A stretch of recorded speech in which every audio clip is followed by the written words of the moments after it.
오늘 말씀의 제목은 살아있는 떡, 리빙 브레드. 성경에 그렇게 나와요. 예수님을 살아있는 떡이라고 그랬습니다. 먹으면 살아있는 것이요. 들어가면 우리 속에 살아있다는 것이죠. 이 캘리포니아에 베이스를 두고 있는 이 서부 지역에서 오레곤까지 이 버거 체인이 있는데, 이 많이 알려진 버거 체인 중에 하나가 뭐냐면은 인앤아웃 버거라고. 아마 서부 쪽에 있는 분들은 거의 다 아실 것이에요. 서부 쪽에 있다가 이사 오신 분들은 저보고 그래, 워싱턴 이 지역에는 목사님 인앤아웃 버거가 없습니까? 이렇게 물어보는데, 실제로 제가 들어가 보니까 이 회사가 텍사스 그리고 오레곤 서부 쪽 근처 지역 쪽에는 지금 굉장히 많이 익스펜드 되고 있다 그래요.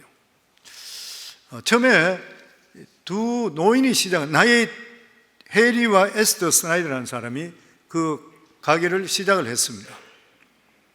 1947년도에 설립됐는데 현재는 400개가 넘는 체인이 서부 지역 쪽 그쪽으로 퍼져 있습니다. 그리고 전체 직원이 27,000명이 넘습니다. 그리고 기업의 현재 지금 오너가 누구냐면은 이 창업자의 유일한 손녀딸 린지 스나이더. 2023년 포브스 매거진에 미국 전체 부자 부위의 167위로 되어 있고 67억 달러 재산을 가지고 있다고 합니다. 그런데 이 린지 스나이더가 그 크리스천 포스트에 인터뷰를 했습니다. 할아버지 할머니부터 믿음이 좋은 가정이에요. 그런데 이 린지가 10대 때에 자기 아버지가 비행기 사고로 갑자기 추락함으로써 아버지를 잃어버렸습니다. 그때부터 그가 방황하기 시작했던 것이에요.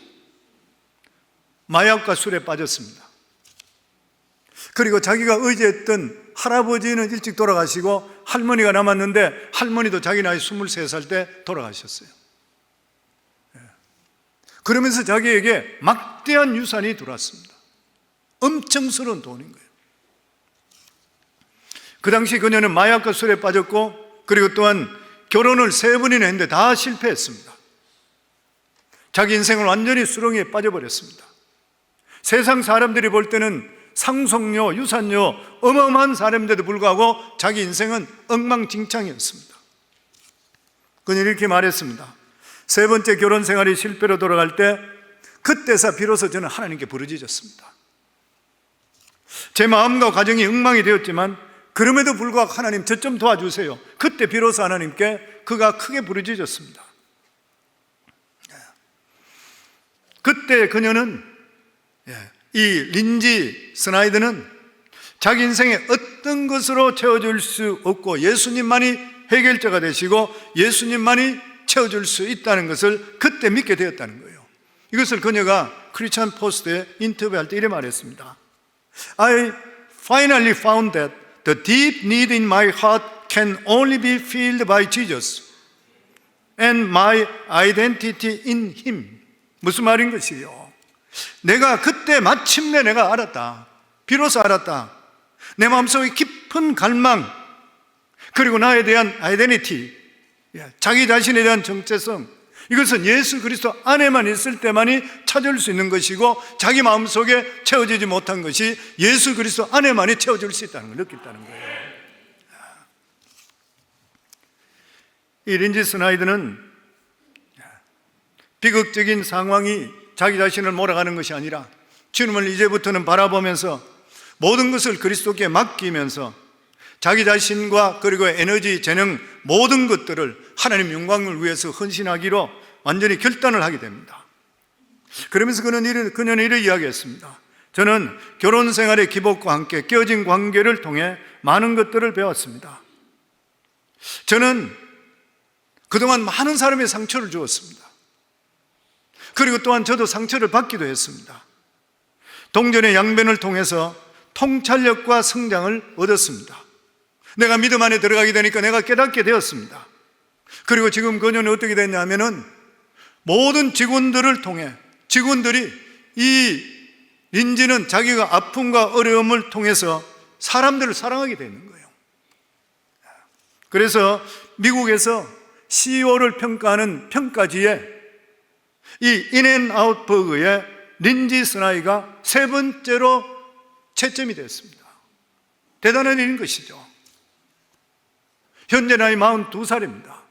23살 때 전체 유산을 받았고, 그리고 회사에서 전체 그 회사를 자기가 완전히 장악해서 업그레이딩 하기 시작한 것은 35살 때부터라 그래요. 회사 파는 드링크 컵에다가 요한복음 3장 16절이 인쇄되어 있습니다. 하나님이 세상을 이처럼 사랑하사 독생자를 주셨으니 이는 그를 믿는 자마다 멸망치 않고 영생을 얻게 하렸으면, 자기가 영생을 얻었으니까요. 예. 그러면서 최근 들어서 2구절을 더 첨부했다 그래요. 감자튀기는 프렌치 프라이 용기에다가 잠언 24장 16절에 대저 의인은 7번 넘어질지라도 다시 일어나거니와 악인은 재앙으로 말미암아 엎드러지느니라. 그리고 커피 잔에는 누가복음 6장 35절에 오직 너희는 원수를 사랑하고 선대하며 아무것도 바라지 말고 구워주라.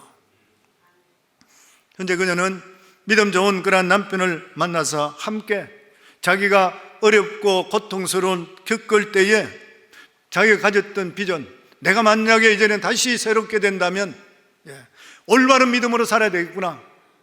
올바른 믿음으로, 사람들이 그냥 적당히 믿는 것이 아니라 진짜 믿음대로 살 수 있도록 사람들을 훈련시키는데 내가 쓰임받았으면 좋겠다. 이래서 아미 오브 러브, 사랑의 군대. 우리 예수 믿는 사람은 모두 다가 그리스도의 좋은 군사라 그랬잖아요. 적당히 믿는 것이 아니라 진짜 바로 믿는 일에 자기가 여기에 투자를 해야 되겠구나 해서 non-profit organization을 만들어서 거기 적극적으로 힘쓰고 투자하고 있습니다. 린지 스나이드의 엉망진창된 이 인생을 누가 변화시켰어요? 예수님이시잖아요. 린지 스나이드가 엉망된 이 인생이 어떻게 변화됐어요? 믿음 때문이잖아요. 믿음 때문입니다. 이 세상에 믿는 자는 믿음보다 더 중요한 거 없어요. 그래서 성경에 보면 믿음을 무엇보다도 강조하고 있습니다. 성도는 믿음으로 말미암아 구원을 받습니다. 성도는 믿음으로 말미암아 세상을 이기는 거예요. 성도들은 믿음으로 하나님을 기쁘게 한다 그랬습니다. 그리고 보면은 성도들의 가장 중요한 것이 믿음이라 할 수 있는 것이에요. 그래서 성도들은 다른 것은 몰라도 반드시 가져야 될 것이 뭐냐면 믿음입니다. 믿음을 가질 때 역사가 일어나게 되어 있는 거예요. 하나님의 능력이 우리 속에 들어오게 되어 있는 것이에요. 그런데 이런 중요한 믿음이 어떻게 생기는 것인가? 사람들이 그렇게 이야기합니다. 하나님의 기적을 보면 내가 믿음이 더 클 것인데, 내 굳건해질 것인데. 그런데 그렇지 않았습니다. 죽을 병에 걸렸다고 고침받은 그러한 사람들, 안 믿는 사람도 있어요.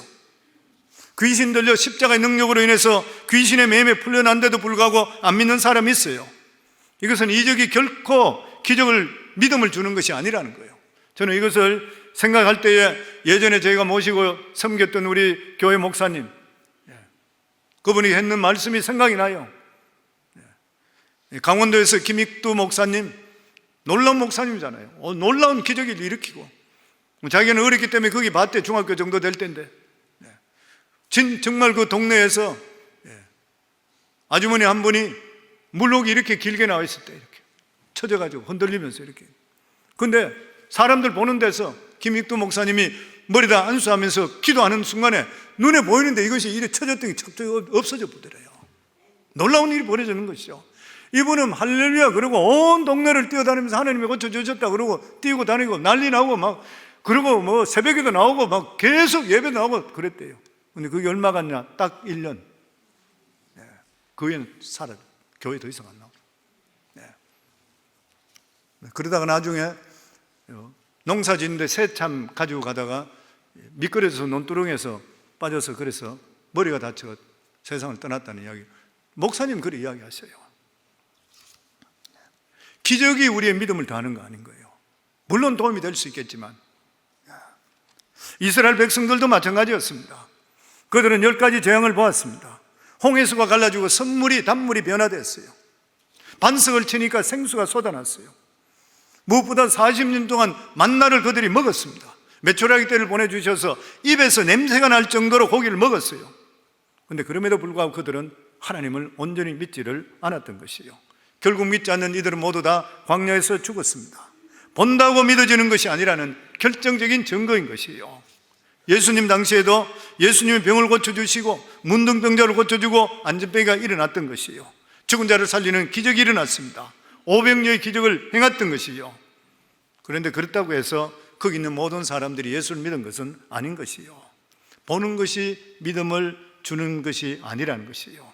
그래서 오늘 읽은 본문 앞부분에 보면 30절에 보면 그들이 묻되 그러면 우리가 보고 당신을 믿도록 행하는 표적이 무엇이니까, 하시는 일이 무엇이니까? 그들을 따르던 무리들이 그렇게 물었습니다.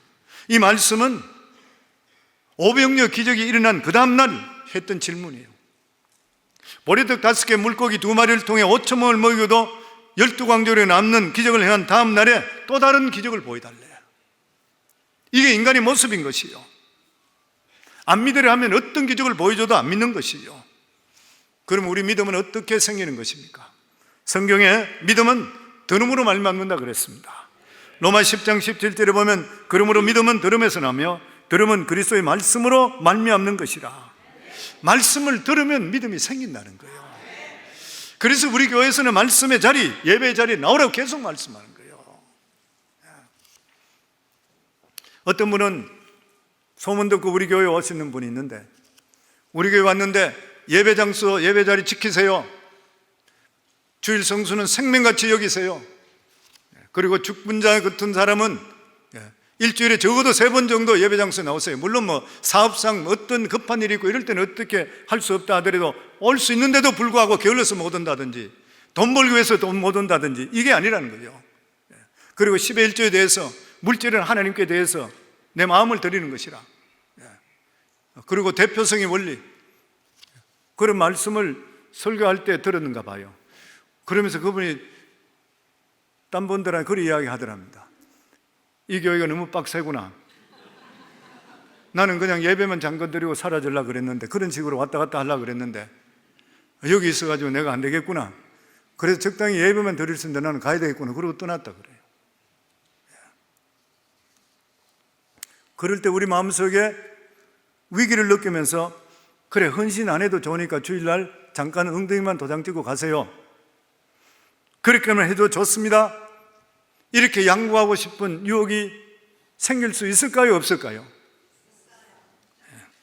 그런데 그런 생각이 옳은가요, 틀리는가요? 틀리는 것이잖아요. 틀립니다. 인간적으로 볼 때는 그 마음이 오는데 믿음적으로 볼 때는 틀리는 것이에요. 주께서 우리에게 분명히 말씀하실 때 말세가 되면 나타나는 현상 중에 하나가 뭐냐면은 모이기를 피하는 어떤 무리들과 같이 되지 말라 그랬어요. 그러니까 모이기를 피하는 무리들이 갈수록 많아진대.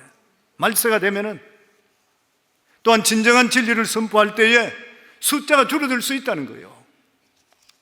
그래서 교회가 그것을 두려워해서 안 되고 목회자도 그것을 두려워해서는 안 된다는 것이에요.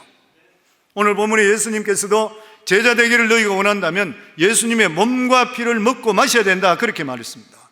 무슨 말이에요? 신앙은 이론이 아니라는 것입니다. 신앙은 예수 그리스도를 먹고 마시는 거예요. 그러니까 무리들이 와서 그 말씀을 들을 때에, 아니 종교면 종교고 내 생활은 내 생활인데 내 생활 전체를 믿음 안에 들어오라고, 내 생활 전체를 주님께 포커스 맞추라고, 내 생활 전체를 하나님 말씀대로 살아라고 부담이 오는 거예요. 떠나버렸습니다. 대부분이 떠나버렸습니다. 그래서 교회가 조심해야 될 것이 뭐냐면은 진리 때문에 사람 수가 줄어든다 해서 하나님의 진리를 절대 외면해서는 안 되는 것이요,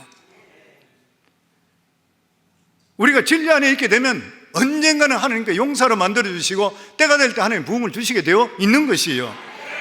성경에 보면은 예수님 말씀하실 때에 너희들은 땅끝까지 복음 전파하면 무리를 만들어라, 이렇게 말씀 안 했습니다. 너희는 땅끝까지 전파해서 수많은 사람을 모아라, 이렇게 말씀 안 했습니다. 너희는 가서 모든 민족으로 제자 삼아라 그랬어요. 제자는 예수님 닮는 삶인 거예요. 아멘. 저는 우리 성광교회 성도님들이 무리가 아니라 제자인 줄을 믿습니다.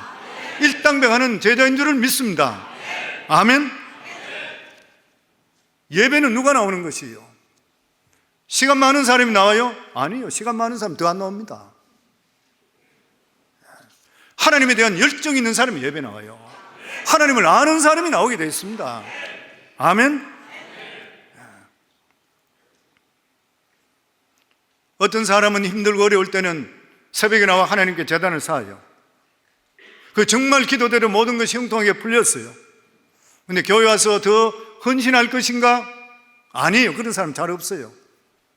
훨씬 더 시간이 생기고 훨씬 좋아도 일주일에 한 번 보기가 힘들어져요. 이것이 바로 하나님의 방법과 인간의 방법이 다르다는 것이에요. 환경 때문에 잘 섬길 수 없다는 것보다 더 큰 거짓말 없습니다. 우리가 최악의 죽을 관 상태에 간다 하더라도 하나님 은혜를 사모하는 사람은 하나님 은혜에 붙들고 그리고 그 상황 가운데 기도하고 능력받아서 그걸 뛰어넘게 되는 것이에요. 우리가 저희 교회는 주일은 당연한 것이고 직분자들은 새벽 기도나 그리고 수요 예배 나오라 그럽니다. 그리고 중보 기도에 나오라 그래요. 특별히 권사님들 시간 있는 분들 중보기도 하셔야 돼요. 중보기도 안 하면서 권사는 왜 받아요? 기도하셔야 되잖아요. 그런데 이런 기도에 누가 나오는 것이요? 시간이 많아서 집에 있는 사람은 안 나옵니다. 예전에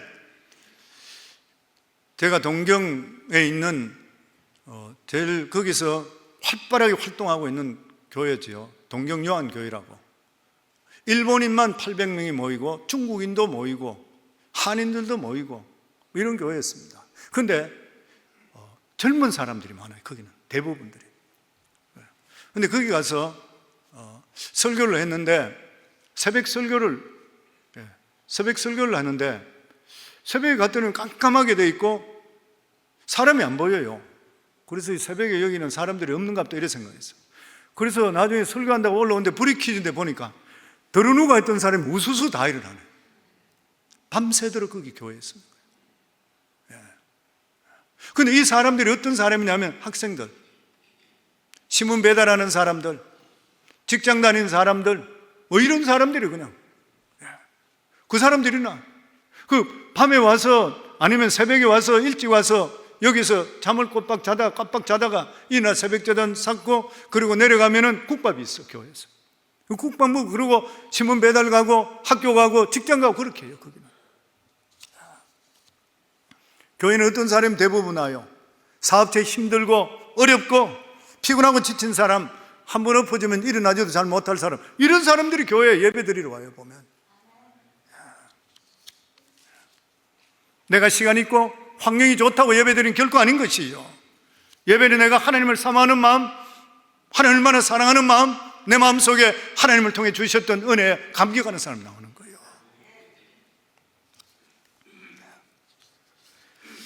중국 교회는 이 핍박 이전에는 부흥이 안 됐던 교회였었는데 예수 믿으면 죽인다, 예수 믿으면 벌금 문다, 예수 믿으면 감옥에 가둔다 할 때부터 중국 교회는 부흥하기 시작했답니다. 참진리의 말씀이 이런 핍박받는 성도들을 순수하게 하나님 백성으로 더욱 만들었다 그래요. 요즘 중국에 있는 선교사님들 다 추방됐잖아요. 우리 교회 선교사님들 다 추방됐습니다. 외국인 선교사는 무조건 다 추방이에요. 사람들이 걱정을 많이 해요. 근데 저는 이 성경을 보면서 느끼는 게 뭐냐면은 하나님께 지금 중국 교회를 축복하시고 정화시키구나. 이렇게 어려움이나 힘든 일이 있을 때에 지금 중국에 이단하고 이거 얼마나 많이 들어가는지 모른대. 이거 어떻게 정화시킬 수 있어요? 어려움이나 힘든 일들, 이런 일들을 통해 지금 안에서는 훨씬 더 영적으로 정화되고 새로워질 줄을 믿습니다. 그래서 사도행전에 보면 핍박받을 때에 사도행전 2장 47절에 보면 하나님을 찬미하며 온 백성에게 칭송을 받으니 주께서 구원받는 사람을 날마다 더하게 하시니라. 핍박받는 그때에 그들은 하나님을 찬미하고 백성들에게 칭송을 받게 되고 주께서 구원받는 자, 믿는 자들이 눈에 보이지 않게 더 많아지게 됐대요. 사도행전 16장 5절에 보면 이에 여러 교회가 믿음이 더 굳건해지고 수가 날마다 늘어가니라. 우리가 예수를 제대로 믿게 되고 하나님 말씀이 제대로 증거되면 결과적으로 그 진리를 통해서 수까지 일어나는 부흥의 역사는 반드시 일어난다는 것입니다. 이스라엘 백성들이 출애굽한 후에 모세가 계명을 받기 위해서 시내산에 올라가 있는 동안 기다리지 못하고 이스라엘 백성들은 아론에게 자기들을 이끌어갈 신을 만들어 달라고 해서 만들어진 것이 금송아지입니다. 이 금송아지는 자기들이 필요해서 만들어진 거예요. 그러면 오늘날도 보면은 인간이 필요해서, 인간의 필요에 맞춰서, 인간의 필요에 아부하는 종교는 금송아지 종교예요. 목회자도 마찬가지죠. 성도들이 듣기 좋은 말 하는 것은 아부하는 것이요. 하나님께서 항상 무슨 말씀이, 하나님께서 그 말씀을 어떻게 생각할까 생각해야 돼요. 그게 실제적으로는 듣기는 싫을지 모르지만 약이 되는 것이고 살리는 것이요. 만약에 인간의 필요에 대해서만 한다면 금송아지 종교인 것이고 우상의 종교입니다. 오늘날 한국교회 제일 문제가 뭐냐면은 떠내기가 많다 그러죠. 취사 선택하려고 그래요. 내 마음에 들어야 돼요. 모든 것이 내 중심이고 내 뜻이 먼저라. 이것은 우상 숭배지 진짜 기독교가 아닌 것입니다. 참 기독교의 본질이 어디에 있습니까? 하나님의 영광이잖아요. 우리가 주를 위해서 충성해야 하고 주를 위해서 무엇을 우리가 바쳐야 될까? 우선순위를 바로 삼고 돌아가는 것이 기독교의 본질이요. 내가 목적이 아니고 하나님의 목적이 돼야 되는 거예요, 우리 삶에. 그리고 둘째로 믿음은 하나님의 선물이라고 그랬습니다. 내가 갖고 싶다고 갖는 게 아니라는 거예요. 에베소서 2장 8절에 보면 너희는 그 은혜에 의하여 믿음으로 말미암아 구원을 얻었나니 이것이 너희에게서 난 것이 아니라 하나님의 선물이라. 성도들이 갖는 복 중에 최고 복이 무엇입니까? 무엇인지 아십니까? 하나님 말씀이 믿어지는 거예요. 이건 진짜 복이잖아요. 예수 그리스도가 내 죄를 위해 죽으신 것을 믿어지는가요? 진짜 복이잖아요. 나는 이 세상에 가장 큰 복이 그 복이라고 생각합니다. 나를 구원해 주시는 그 말씀이 내가 믿어지는 것. 어떻게 2000년 전에 목소의 아들이 죽었는데 그 아들이 나를 위해서 죽으신 하나님의 아들이라고 내가 어떻게 믿어져요? 이건 하나님이 믿게 안 하시면 절대 못 믿습니다. 아멘? 우리가 똑똑해서나 우리가 괜찮아서 믿어지는 것이 아니라 하나님의 무조건적인 우리의 선택해 주신 성령을 통해 알게 해주시는 하나님의 인치심이요. 아멘? 그렇기 때문에 우리가 믿음을 갖는 만큼 더 귀한 축복은 없는 것이요. 저는 우리 성도님 모두 다에게 이러한 믿음의 복이 임하기를 주의 이름으로 축원합니다. 근데 오늘 성경에 보면은 앞장에 보면 오병이어의 기적을 보고 따르는 무리들이 예수님께 하신 말씀이 그들에게 하시는 예수님이 주신 말씀이 너희들은 썩을 양식을 위해서 일하지 말고 영생하는 양식을 위해서 일하라 그랬어요. 27절에 보면 썩을 양식을 위하여 일하지 말고 영생하도록 있는 양식을 위하여 하라. 이 양식은 인자가 너에게 주리니 인자는 아버지 하나님께서 인치신 자니라. 무슨 말이에요? 여기 말씀에 보면 주님께서는 이 세상에 두 가지 양식이 있대요. 하나는 썩을 양식, 하나는 영생하는 양식. 썩을 양식이 뭐인 것이요? 우리가 매일 먹는 것들, 매일 마시는 것들, 인간에게 필요한 것들, 인간이 살기 위해서 절대적으로 필요한 것들. 근데 인간은 한 끼 양식도 거부할 수 없는 존재지만 예수님께 말씀하는 것이 너희가 먹고 마시는 것이 결코 너희 목표가 되어서는 안 된다는 거예요. 인생의 목적을 썩은 음식에 두고 절대 일하지 말라는 것이요. 그것만 보게 되면 동물과 같은 것이라. 주님께서는 우리의 필요한 모든 걸 잘 알고 계신대요. 다 알고 계신대요. 그래서 마태복음 6장 25절부터 보면 그러므로 내가 너희에게 이르노니 목숨을 위하여 무엇을 먹을까 무엇을 마실까 몸을 위하여 무엇을 입을까 염려하지 말라. 목숨이 음식보다 중하지 아니하며 몸이 의복보다 중하지 아니하냐. 공중의 새를 보다 심지도 않고 거두지도 않고 창고에 모아 들이지도 아니하되 너희 천부께서 기르시나니 너희는 이것들보다 귀하지 아니하냐. 다 알고 계세요. 주님 다 알고 계시니 그러면서 그런즉 너희는 먼저 그의 나라와 His kingdom, 그의 나라와 그 일을 먼저 구하라. 우리가 믿음 생활, 신앙 생활 먼저 하라. 그러면 이 모든 것을 너에게 더하시리라. 아멘. 썩을 음식이 아니라는 거죠. 그걸 우리가 바라보고 사는 게 아니라는 거예요. 필요한 것 다 하는 것이요. 그럼에도 불구하고 우리 삶은 그러면 안 돼요. 그러면서 주님께 두 번째 주시는 양식이 뭐예요? 생명의 양식이라고 그랬습니다. 33절에 보면 하나님의 떡은 하늘에서 내려 세상에 생명을 주는 것이라. 생명을 주는 양식은 하늘에서 내리시는 하나님의 떡이라. 하나님의 떡은 썩은 양식이 아니라 만나와 달리 이 세상에 영원한 생명을 주는 것이라. 이러한 예수님 말씀을 듣고 나서 군중들은 그런 떡도 있습니까? 34절에 보면 우리에게 있게, 항상 있게 하소서, 우리에게 주소서. 그래서 예수님께서는 그 생명의 떡이 누구냐? 바로 나다 그래요. 35절에 보면 예수께서 이르시되 나는 생명의 떡이니 내게 오는 자는 결코 줄이지 아니할 것이요 나를 믿는 자는 영원히 목마르지 아니하리라. 예수께서 나는 생명의 떡이라, The bread of life, 생명의 빵이라. 우리로 정서로 이야기하면 생명의 밥이라. 다시 이야기하면 예수님 누구라고요? 우리가 새끼 밥을 먹는 분과 똑같은 분이라. 그래서 밥에는 영적인 의미가 있습니다. 첫 번째가 밥은 필수적인 음식이요, 밥은 먹어도 되고 안 먹어도 되는 것이 아니라는 거예요. 우리가 생존하는데 필수적입니다. 이 뜻은 예수님이 우리 삶의 필수적이지 절대로 액세서리가 아니라는 거예요. 우리가 예수님을 필수적으로 모시게 될 때 예수님 우리 주인이 되어 주시는 거예요.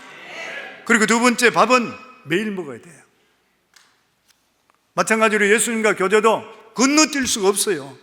매일매일 이루어져야 되는 것이에요. 밥은 매일 먹지 않습니까? 그래야 우리가 건강해져요. 그런 의미에서 예수님은 우리의 일용할 영적인 양식인 것입니다. 다시 말하면 예수님은 우리의 밥이 되고 날마다 교제를 누리게 될 때에 영적인 양식이 되는 것이에요.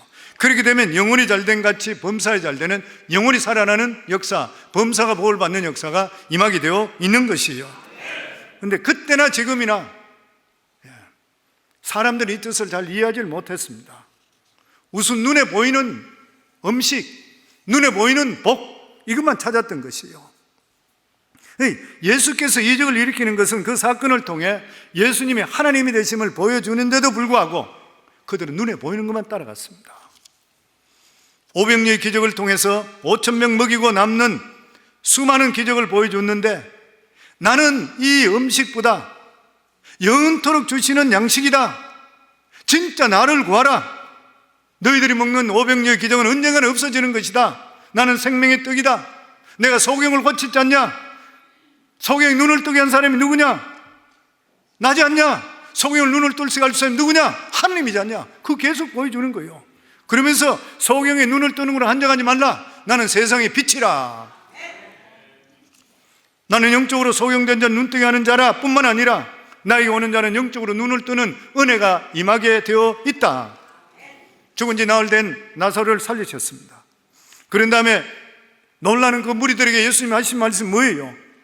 죽은 자가 살아남으로 놀라느냐? 나는 부활이요 생명이니 나를 믿는 자는 영원히 살리라 그랬어요.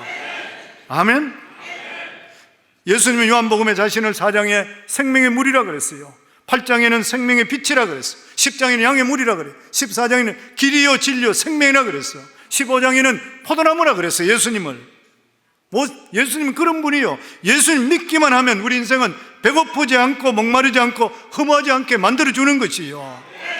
린지 스나이더 같은 그런 사람, 그렇게 재산을 많이 받아도 인생 완전 타락해버리고 결혼까지 3번이나 실패해버렸지만 예수님 찾음을 통해 인생이 완전히 바뀌고 사진을 보니 인물도 좋아졌어.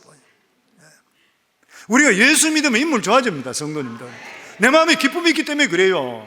좀 못생긴 분은 더 잘 믿으시면 더 이뻐져요. 보면 삶이. 왜냐하면 내 마음속에 하나님이 주시는 은혜 때문에 빛이 들어옴을 통해 빛이 가득 차면 기쁨이 넘치게 되고 생명과 부활로 나타나게 되어 있는 것이죠. 보면. 그런데 사람들은 이 사실을 안 믿었습니다. 36절에 보면 그러나 내가 너희들어 이르기를 너희는 나를 보고도 믿지 않은도다 하였느니라. 사람이 믿지 않는 것은 자기 속에 있는 오만 때문이에요. 하나님을 거부하고 싶은 불신앙, 죄 가운데 있는 자들은 다 불신앙을 가지고 있습니다. 하나님 거부하려는 것이죠. 참 진리가 들어온 것을 좋아 안 해요. 보면은 그러나 누구든지 만문을 열고 예수 그리스도를 구주로 영접하면 영원한 생명이 우리 속에 들어온다 그랬습니다. 계시록 3장 20절에 볼지어다 내가 문 밖에서 서서 두드리네. 누구든지 내 음성을 듣고 문을 열면 내가 그에게로 들어가 그와 더불어 먹고 그는 나와 더불어 먹으리라. 오늘도 이 시간에 하나님 말씀을 소유하길 원하시고 말씀대로 이루어질 것을 원하실 때에 만문을 열어줄 때 그런 역사가 임할 줄을 믿습니다. 요한복음 6장 40절에 진실로 진실로 너희에게 이르노니 믿는 자에게는 영생을 가졌나니 내가 곧 생명의 떡이니라. 예수님께 나가면 생명의 떡, 전혀 우리가 생각하지 못했던 놀라운 일을 경험하게 되어 있는 것이요. 왜냐하면 예수님이 하나님께 보내신 영생하는 양식인 생명의 떡이기 때문인 것입니다. 그래서 예수 믿게 될 때는 나타나는 현상 중에 첫 번째는 죽음을 두려워하지 않습니다. 죽음을 두려워하지 않는 것이죠. 세상 사람들이 가장 두려워하는 것이 뭐예요? 죽음이잖아요. 죽음입니다. 내가 이렇게 살다가 죽으면 어떻게 하나? 그는 예수 안에 있을 때는 죽음을 뛰어넘는 평안이 주어지게 돼요.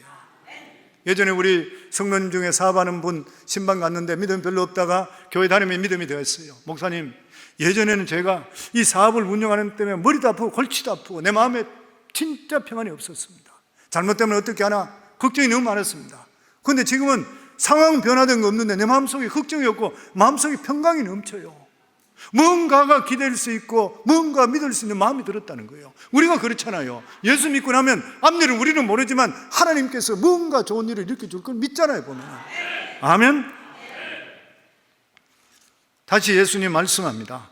49절부터 51절에 보면 너희 조상들은 광야에서 만나를 먹었어도 죽었거니와 이는 하늘에서 내려오는 떡이니 사람으로 하여금 먹고 죽지 아니하는 것이니라. 나는 하늘에서 내려온 살아있는 떡이니 리빙 브레드. 사람이 이 떡을 먹으면 영생하리라. 내가 줄 떡은 곧 세상의 생명을 위한 내 살이니라 하시니라. 예수님은 하늘에 내려온 만나를 먹은 사람도 죽겠지만 예수님을 먹는 자는 영원히 죽지 않는다. 예수를 영접한 자는 딴 말로 하면 죽음이 성립되지 않는 것이라. 살아도 사는 것이요 죽어도 사는 것이라. 이게 바로 영생인 것이요.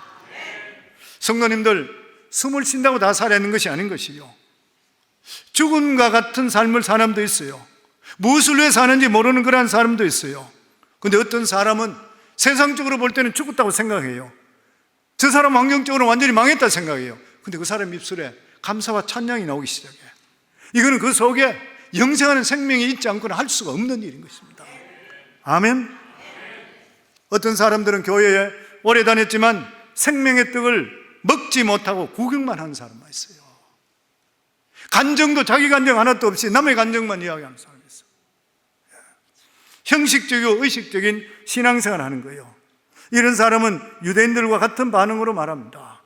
51절로부터 나는 하늘에서 내려온 살아있는 떡이니 사람이 이 떡을 먹으면 영생하리라. 내가 줄 떡은 곧 세상의 생명을 위한 새살이나 하시니라. 그러므로 유대인들이 서로 다투어 이르되 이 사람이 어찌 능히 자기 살을 우리에게 주어 먹게 하겠느냐? 식인종이냐 우리가? 육적인 관점에서 영적인 관점을 이해하지 못하는 것이죠. 이성으로 영적인 것을 이해하려 했지만 이해가 되지 않는 거니까 예수님의 살과 피를 먹어야 되니까 우리가 식인종이냐, 그렇게 이야기했습니다. 53절로부터 보면 예수께서 이르시되 내가 진실로 진실로 너희에게 이르노니 인자의 살을 먹지 아니하고 인자의 피를 마시지 아니하면 너희 속에 생명이 없느니라. 내 살을 먹고 내 피를 마시는 자는 영생을 가졌고 마지막 날에 내가 그를 다시 살리리니 내 살은 참된 양식이요 내 피는 참된 음료로다. 예수님은 머리로 감상하고 연구하는 존재가 아니라 먹고 마시고 풍성한 존재라는 거예요. 무슨 말이에요? 예수님과 나가 하나로 녹아져 하나가 돼야 되는 거예요. 56절 보면 내 살을 먹고 내 피를 마시는 자는 내 안에 거하고 나도 그 안에 거하나니 살아계신 아버지께서 나를 보내심에 내가 아버지로 말미암아 사는 것 같이 나를 먹는 그 사람도 나로 말미암아 살리라. 아멘. 성도 여러분, 예수님 먹어보셨습니까? 깜짝 놀랐어요. 우리는 예수 그리스도의 보혈의 공로로 죄사함 받음을 통해서 우리 모두 다는 예수 그리스도의 피와 살을 먹습니다. 그렇기 때문에 오늘 성찬식, 죄 만찬도 마찬가지로 똑같이 예수 그리스도의 피와 살을 상징하는 잔과 떡을 대하잖아요. 우리가 예수 그리스도와 함께하고 예수 그리스도 먹었다는 사람은 늙어서 죽는 것, 병들어 죽는 것 걱정할 필요가 없어요. 실패하더라도 걱정할 필요가 없는 것이에요. 왜냐하면 생명의 떡을 먹기 때문에 다시 살아나게 되어 있는 것이고, 언젠가는 슬픔도 걱정도 없는 영원한 것에 주님과 함께하기 때문인 것이요, 이게 바로 영생을 가진, 생명을 가진 성도들의 특권이고 축복인 것입니다. 그래서 헬라어에는 보면은 생명을 두 단어로 사용해요. 비오스와 조에입니다. 비오스와 조에. 비오스는 육체의 목숨을 이야기합니다. 어머니에서 태어나서 죽을 때까지 가지고 있는 목숨, 비오스죠. 이 목숨을 유지하기 위해서는 1년에 적어도 음식과 물을 1톤 이상 먹어야지 유지한대요. 이런 의미에서 우리가 먹는 밥과 물은 우리에게 생명이요, 이 생명을 잃어버리면 세상의 모든 게 끝나기 때문에 우리의 이 생명은 대단히 중요한 것이에요. 귀하게 여기는 것입니다. 이거는 우리가 한 번뿐인 육신을 가지고 있기 때문에 당연한 그런 일이요. 그러나 오늘 예수님을 찾아온 군중들이나 지금 대부분의 사람들이 가장 큰 문제가 뭐냐면 육신의 생명은 비오스를 생각했습니다. 너무 소중하게 생각돼요. 생명을 유지하는 것이 우상이 되어버렸어요. 오래 살기 위해서, 건강 위해서 온갖 것 다 해요. 돈이 무엇보다 소중해요. 그래서 사람들은 모하메드든 석가든 예수든 누구든지 상관없이 이 세상에 살아갈 때 건강 주고 배부르고 행복하게 해준다면 모두 다 하나님 믿고 섬기겠다는 거예요. 예수님을 찾아왔던 군중들이 이런 사람들이었습니다. 내가 오직 길이요 진리요 생명이요 예수 그리스도의 보혈의 공로와 상관없이 누구든지 날 잘 살게 하고 행복만 해주면 하나님이라는 거예요. 이게 비오스의 생명만 유지하는 사람입니다. 또 다른 생명은 조회라고 있습니다. 이 조회는 영적 생명, 영생을 말하는 것이에요. 54절에 보면 마지막 날에 내가 그를 살리리라, 하나님과 영원히 사는 생명, 조회의 생명이요. 58절에 이 떡을 먹는 자는 영원히 살리라는 말씀도 영원히 죽지 않고 주님과 더불어 산다는 조회, 죄로 말미암아 죽을 인생을 예수 그리스도의 십자가 보혈을 통해, 죽으심을 통해 우리와 하나님 관계가 화목제물됨을 통해서 우리가 죽었던 영이 다시 살아나 영생하는 것, 조회의 생명이에요. 이게 우리에게 가장 중요한 것은 육체의 생명도 중요하지만 영원히 살아있는 조회의 생명이 더 중요한 거예요. 아무리 세상의 성공, 부귀, 영화를 누린다 하더라도 100년을 살기가 힘든 거예요. 근데 그 외에는 뭐가 있다 그랬어요? 심판이 있다 그랬어요. 그런데 사람들이 이걸 모르기 때문에 현세만 급급하는 거예요. 수년 전에 죽었던 마이클 잭슨, 그는 150살까지 살 것이라 그렇게 말했답니다. 오래 살기 위해서 지나칠 정도로 위생에 신경을 썼다 그래요. 세균이 감염될까 해서 사람들과 악수할 때도 잘 하지 않고 장갑을 끼고 하고, 담배를 피우다 카펫에 떨어지면 카펫에 병균이 옮길까 해서 꽁초도 줍지도 않았다 그래요. 젊어지기 위해서 매일 100% 농축 산소가 들어있는 튜브 속에 들어 하루에 몇 번씩 들어갔다 나갔다 했다 그래요. 그런데 그는 결국 51세에 죽었습니다. 영원히 늙지 않고 살겠다고 불로초를 구했던 제주도까지 갔다 그래요. 사람을 보내서. 진시황은 49세에 죽었습니다. 이들은 비오스의 육신의 생명은 알았지만 영원한 생명, 조회의 생명은 몰랐던 거예요.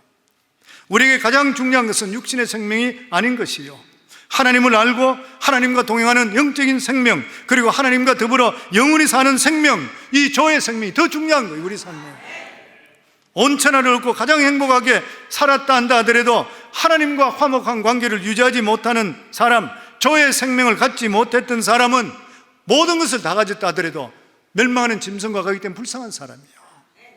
그러나 아무리 불행한 삶을 살았다 한다 하더라도 영원한 생명인 조회를 가진 사람은 마지막이 행복하고 기쁩니다. 아멘. 예전에도 한번 말씀드리는 거로 기억하는데, 박효진 장로님 간증했던 거, 사형 집행장에 근무했던 박효진 장로 간증책에 우리 교회도 한번 오셨고, 보면 유도영이라는 사람이 있어요. 유도영, 아주 잔인한 살인범이에요. 새카만 두 눈썹이 둘이가 맞닿아 있을 정도고 어깨가 딱 벌어져서 보기만 해도 소름이 끼치는 사람이에요. 어느 날 불러다가 상담을 하는데 눈에 살기가 등등하더래요. 아주 냉소적인 그런 얼굴로 그를 쳐다보고 있는 거예요. 그에게 복음을 전하도 복음이 들어가질 않는 거예요. 기도하자 하는데 눈 딱 뜨고 빤히 딱 쳐다보고 있는 거예요. 그래서 같이 기도하자 그러고 이 무릎을 그 차디찬 시멘트 위에 이 장로님이 엎드렸는 거예요. 그러면서 기도를 하는데 너무 가슴이 답답해서 너무 억한 거예요. 통하질 않으니까. 너무 그러니까 거기서 엉엉 울기 시작하는, 이 장로님 우는 거예요. 그리고 이 유도영 얼굴을 사다듬고 나서 펑펑 우는 거예요. 근데 그때 성령이 역사합니다. 이분이 생각할 때 대관절 이 장로님이 이분이 뭐가 한다고 나를 위해서 이렇게 눈물 흘리나 하는데 마음을 타치하는 거예요. 그때 이 사람이 같이 통곡하는 거예요. 그리고 그때 예수 그리스도를 영접합니다. 사형 집행날이 되면은 사형수들은 대부분 나는 안 가, 나는 죽기 싫어, 끌려가면서 어머니, 엄마 발부둥 치고 어떤 사람은 바지에 대소변까지 보면서 벌벌 떠는 여러 사람들이 있다 그래요.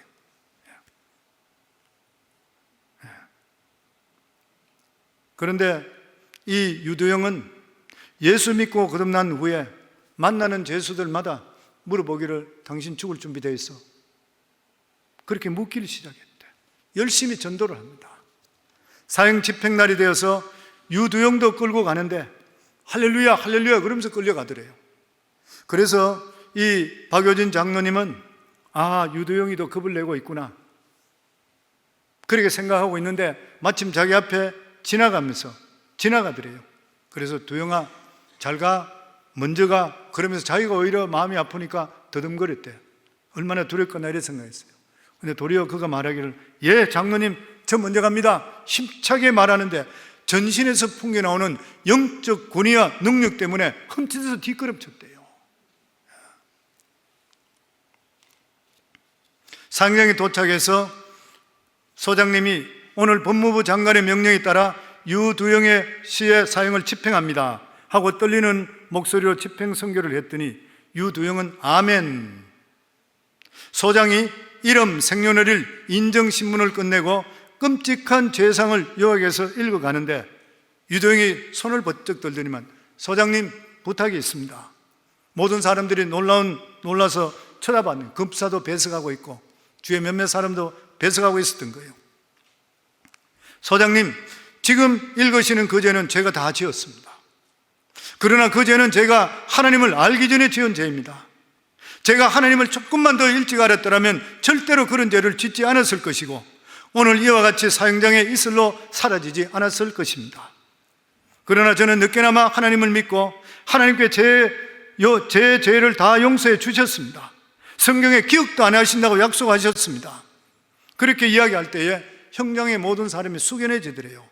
이제 예수 믿고 8년이란 긴 세월을 살다가 아버지 나라로 가게 됐는데 하나님이 다 용서해 주시고 기억도 하지 않으시는 그 더러운 죄를 다시 듣고 가기 싫습니다. 용서받은 깨끗한 영과 몸 그대로 하나님 나라에 갈 수 있도록 부끄러운 죄를 잊지 말아 주었으면 좋겠습니다. 단호하면서도 당당한 목소리로 하는 말에 소장은 예수를 믿지 않는데도 불구하고 눈에 눈물을 흘리더래요. 임종 예배를 드리는데 유도영이 요한복음 3장 16절을 외우고 자기 자신의 장기가 필요한 모든 사람들에게 주겠다고 기정 사인을 하더래요. 유언을 남기겠느냐 그러니까 잠시 생각을 하더니만 소장님 그리고 검사님 제 마지막 부탁은 여기 계신 모든 분들이 다 제가 믿는 예수님을 믿는 것 하나밖에 없습니다. 수건으로 얼굴을 가리우고 밧줄로 올가미에 목을 거는데 어디선가 찬송 소리가 들리는데 누가 부르나 했더니만 유두영이 있었대요. 하늘 가는 밝은 길이 내 앞에 있으니 슬픈 일을 많이 보고 늘 고생하여도 하늘 영광 밝음이 어두운 그늘 해치니 찬송을 부르는 중간에 털커덩 소리와 함께 지하실로 떨어지더랍니다. 이 사람이 어떻게 죽음의 가운데서도 이렇게 기쁘게 갈 수 있습니까? 조애의 생명을 가졌기 때문인 것입니다. 1930년 초반 미국은 심각한 대공황을 겪고 있을 때 크리어런스 목사가 공장이 밀집된 한 흑인 교회를 방문해서 설교를 했었습니다. 대부분의 신자들이 극빈자들이었었고 60% 이상이 실직된 그런 상태였다고 합니다. 그런데 교인들은 찬양을 부르고 너무 희망적으로 기뻐하는 거예요. 그 표정에 절망은 찾을 수가 없었다 그래요. 크리언스 목사가 교인들에게 묻습니다. 지금은 대공황입니다. 도무지 희망이 보이지 않습니다. 실업자는 계속 늘어가고 있습니다. 그런데 당신들은 무엇이 이렇게 즐겁습니까? 그때 한 교인이 그 자리에서 벌떡 일어나 밝은 표정으로 이렇게 대답합니다. 우리는 지금 예수 그리스도를 노래하고 있습니다. 예수 그리스도가 우리 곁에 계신다는 이 사실이 우리에겐 최고로 희망입니다. 성도님, 그렇지 않습니까? 우리의 삶도 어떤 경우를 속하더라도 하나님께서 나와 함께 한다는 만큼 더 희망된 일은 어디 있어요? 그래서 예수 그리스도가 우리의 능력이고 우리의 소망이고 우리의 희망인 거예요. 사랑하는 성도 여러분, 비오스의 생명만이 아니라 저의 생명까지 다 가지고 계신가요? 저는 우리 성관교회 성도님들이 한 사람도 비오스만 아니라 저의 생명까지 다 갖기를 주의 이름으로 축원합니다. 2000년 전에 예수님께서 이 세상에 오신 것은 바로 이 저의 생명을 주시기 위해서 오시고, 그리고 우리를 위해서 십자가에 못 박혀 죽었습니다. 오늘 저희가 주의 만찬을 나누는 이것이 뭐냐면, 예수님이 우리에게 이 저의 생명을 주신 것을 감사하며 다시 믿음으로 결단하기 위해서 우리가 주의 만찬을 나누는 것이요. 우리 같이 잠깐 기도하겠습니다.